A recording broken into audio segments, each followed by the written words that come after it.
और पड़ोसी के घर की लड़ाई अगर तुम्हें अच्छी लग रही है तो समझ लेना कि एक दिन तुम बर्बाद होकर रहोगे।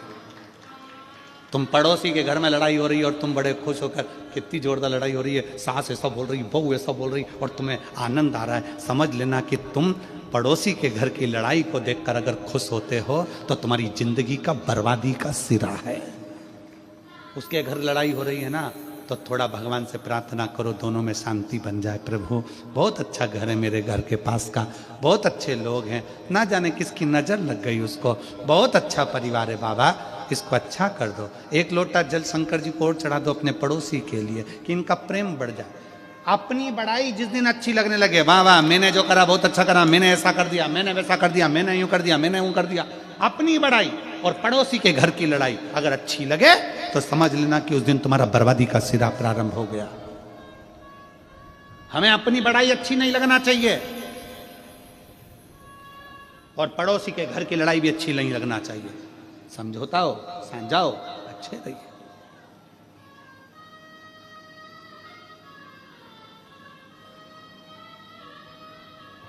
सास कह दे मेरी बहू बुरी है तो हम कहते हैं लाई काय को, और कोई कह दे कि मेरी सास बुरी है तो तू आई काय को।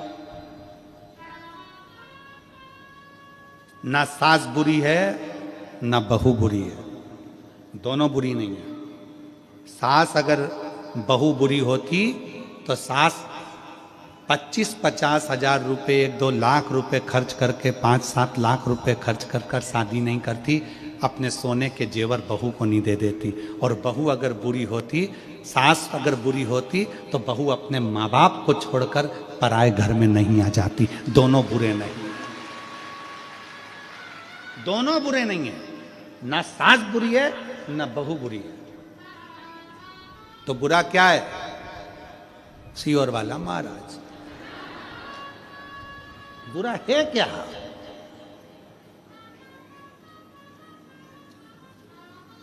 गुरुजी आप कह रहे हो ना सास बुरी ना बहू बुरी, तो बुरा कौन? सियोर वाला महाराज। मतलब ना सास बुरी है ना बहू बुरी है, हम जो दिमाग में लेकर बैठे हैं, नीले कलर का चश्मा लगा के बैठ गए और सोच रहे सब पीले दिखें तो पीले दिखेंगे। बोलो तो जम के नहीं। कौन से कलर के दिखेंगे? नीले।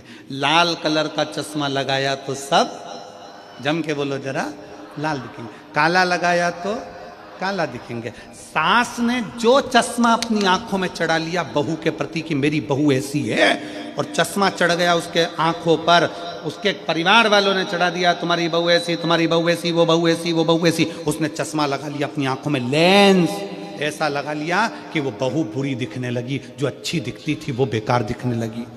बहू ने चश्मा चढ़ा लिया अपनी आंखों पर कि सास बुरी, तो वो बुरी दिखने लगी। अपने चश्मे को चेंज करिए, अपने चश्मे को बदलो।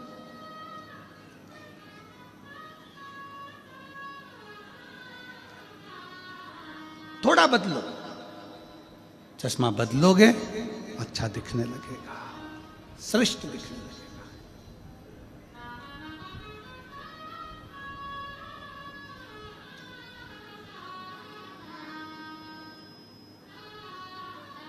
सास और बहू में एक बड़ा अंतर है।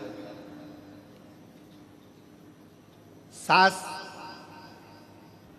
मां नेत्र है, बहू चश्मा है।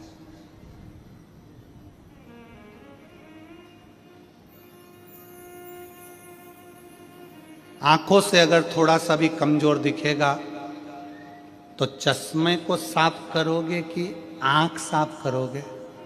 जम के बोलो जरा। चश्मा, नंबर बदल लोगे, चश्मा को चेंज कर लोगे, गिलास बदल लोगे, साफ कर लोगे, धो लोगे, पोंछ लोगे कि अच्छा दिखे, अच्छा नजर आए।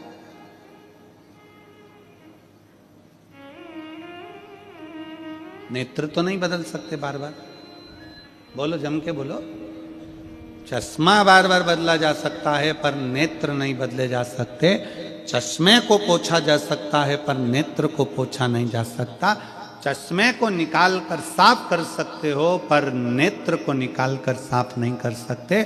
उसी तरह शिव तत्व कहता है कि घर में जो बहू है और सास है, सास की पूरी जिंदगी इसी में निकल गई तो उसको बदलना तो मुश्किल है। बहुओं से निवेदन है, थोड़ा सोच विचार, तुम चश्मे की तरह हो, थोड़ा बदलने का प्रयास करना, सब अच्छे दिखेंगे, सब अच्छे दिखेंगे, कोई बुरा नहीं है। ना सास बुरी है ना बहू, और बहू तो कभी बुरी हो ही नहीं सकती, हो ही नहीं सकती। उसका कारण क्या है? उसका नाम है बहू। जो घर में खुशियां बहुता में लेकर आए, जो तुम्हारे घर का वंश बढ़ाए, जो तुम्हारे घर में आकर सूखी दाल रोटी खाकर भी बहुत आशीर्वाद दे, उसका नाम बहू होता है महाराज, जो बहुता में सुख दे। और सास कभी जिंदगी में बुरी नहीं हो सकती, सास के बराबर दुनिया में कोई नहीं हो सकता, वो कभी बुरी नहीं हो सकती। बस एक आस सास को लगी रहती है कि मैं जितनी फुर्तीली हूं, मैं जितनी फुर्ती से काम करती हूँ, मेरी बहू उतनी फुर्ती से काम करे। लड़ाई इस चीज़ की होती है। सास को लगता है कि मैं जल्दी सवेरे उठती हूँ तो बहू जल्दी उठे, सास को लगता है मैं इतने लोगों का खाना बना लेती हूँ तो बहू भी बनाए। अब सास को कौन बताए कि तू 75 की है, वो 32 की है। जब वो धीरे धीरे धीरे धीरे तेरी उम्र में आएगी तो ऊपर चली जाएगी, और जब तेरी उम्र में वो आएगी तब तेरी जैसी फुर्ती उसमें भी आएगी। ऐसा नहीं है, उम्र की एक गरिमा रहती है। 14 साल के लड़के से कहो कि तो इतना मेहनती काम कर ले, नहीं कर सकता। 24 साल के लड़के से बोलोगे करेगा, 34 साल के कहोगे फिर करेगा, 54 साल के बोलोगे तो करेगा। तुम आस बहुत लगाए हो, वो आस थोड़ी सी कम करो।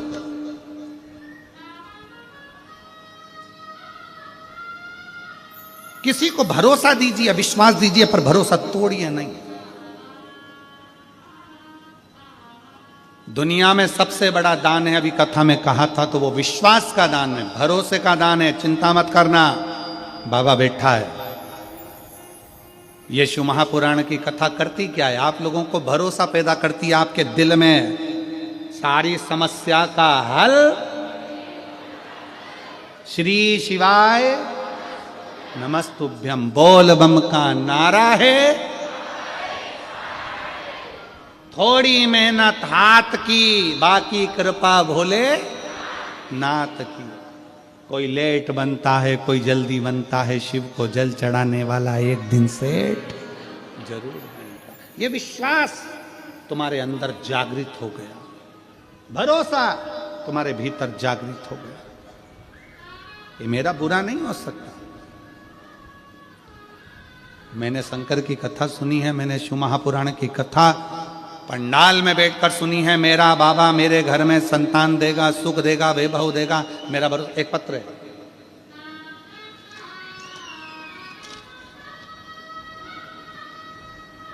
मेरा नाम ईशिका अग्रवाल है, मैं बिलासपुर छत्तीसगढ़ की रहने वाली हूँ। कहीं बैठी हो ईशिका अग्रवाल तो हाथ हिला सकती है। मेरा नाम ईशिका अग्रवाल है, मैं बिलासपुर छत्तीसगढ़ की रहने वाली हूँ। कहीं बैठी हो तो हाथ हिला सकती हैं। ईशिका अग्रवाल, बिलासपुर छत्तीसगढ़ से। मैं सीए की पढ़ाई कर रही थी।